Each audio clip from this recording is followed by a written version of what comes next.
নমস্কার, 7 week news নেটওয়ার্কে আপনাদের স্বাগত। লোকসভা ভোট যত এগিয়ে আসছে, বঙ্গ তথা সারা দেশের রাজনীতির পারদ ততই চড়ছে। প্রচারের ময়দান থেকে একে অপরের বিরুদ্ধে আক্রমণ শানাচ্ছেন বিভিন্ন রাজনৈতিক দলের প্রার্থীরা। এবার অন্যতম হাই ভোল্টেজ লোকসভা কেন্দ্র যাদবপুরের বারুইপুর পূর্ব বিধানসভা কেন্দ্রের অন্তর্গত ধোসা এলাকায় প্রচারে নেমে নাম না করে যাদবপুরের তৃণমূল কংগ্রেস প্রার্থী সায়নী ঘোষকে তীব্র কটাক্ষ করলেন সেখানকার সিপিআইএম মনোনীত প্রার্থী তথা এসএফআই এর যুগ্ম সম্পাদক সৃজন ভট্টাচার্য। ভোটের উত্তাপের সঙ্গে পাল্লা দিতে ক্রমশই তেজ বাড়াচ্ছে সূর্যদেব। চৈত্রের অসহনীয় গরমকে উপেক্ষা করে চলছে ভোটের প্রচার। আর তেমনি এদিন প্রচারে বেরোলেন সিপিআইএম এর দাপুটে যুব নেতা সৃজন ভট্টাচার্য। তীব্র গরম থেকে বাঁচতে কখনো নলকূপের জলে একটু মুখ ভিজিয়ে নেওয়া কিংবা ঠান্ডা পানীয়তে চুমুক দিতে দেখা গেল যাদবপুরের বাম প্রার্থীকে। আর কর্মী সমর্থকদের সঙ্গে নিয়ে এই প্রচারে বেরিয়েই তিনি দাবি করলেন যে তিনি আংশিক সময় রাজনীতিক নন, তাই একবার একটু অভিনয় করতে যাওয়া বা নাচতে যাওয়ার প্রয়োজন পড়বে না তার। এদিন প্রচারে বেরিয়ে বারুইপুরকে জেলা সদর করার পাশাপাশি 100 দিনের কাজের অধিকার ফিরিয়ে আনার বিষয়ে নিজের পরিকল্পনার কথাও জানালেন তিনি।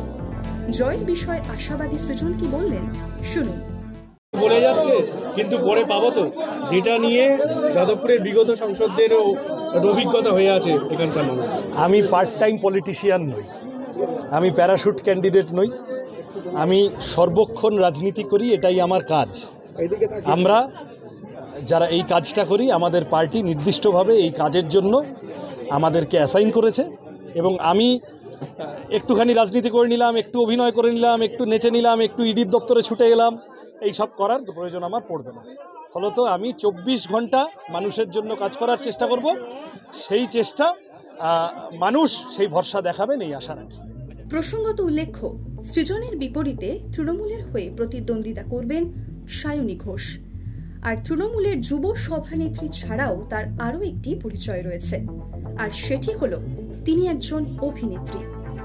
পাশাপাশি গত বছরই ইডির তলবে তাকে সিজো কমপ্লেক্সে হাজিরাও দিতে হয়।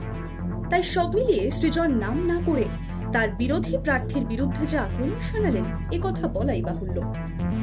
এর আগেও প্রচারের সময় সায়নী জানান যে জিতে এলে যাদবপুরবাসী তাকে 24 ঘন্টায় পাশে পাবেন। তাই প্রার্থীদের প্রচারের হাতিয়ার হিসেবে বারংবারই সারাক্ষণ মানুষের পাশে থাকার আশ্বাসের কথাই উঠে আসছে। একদা বাম দুর্গ বলে পরিচিত যাদবপুরে 2009 সালের পর থেকে শুধুমাত্র ঘাস ফুলি ফুটছে। এবার সৃজনের হাত ধরে গত 15 বছরের রীতি কি ভাঙতে পারবে বামেরা, নাকি এবারও তারকা প্রার্থীর দ্বারা নিজেদের গড় ধরে রাখতে পারবে শাসক দল? উত্তর লুকিয়ে সময়ের গর্ভে। বারুইপুর থেকে মামুনি রায় রিপোর্ট, 7 উইক নিউজ নেটওয়ার্ক। আরও বিভিন্ন খবরের আপডেট জানতে হলে 7 উইক নিউজ চ্যানেলটিকে সাবস্ক্রাইব করতে ভুলবেন না, কারণ আপনাদের একটা সাবস্ক্রিপশন আমাদের কাছে অত্যন্ত মূল্যবান। জয় হিন্দ।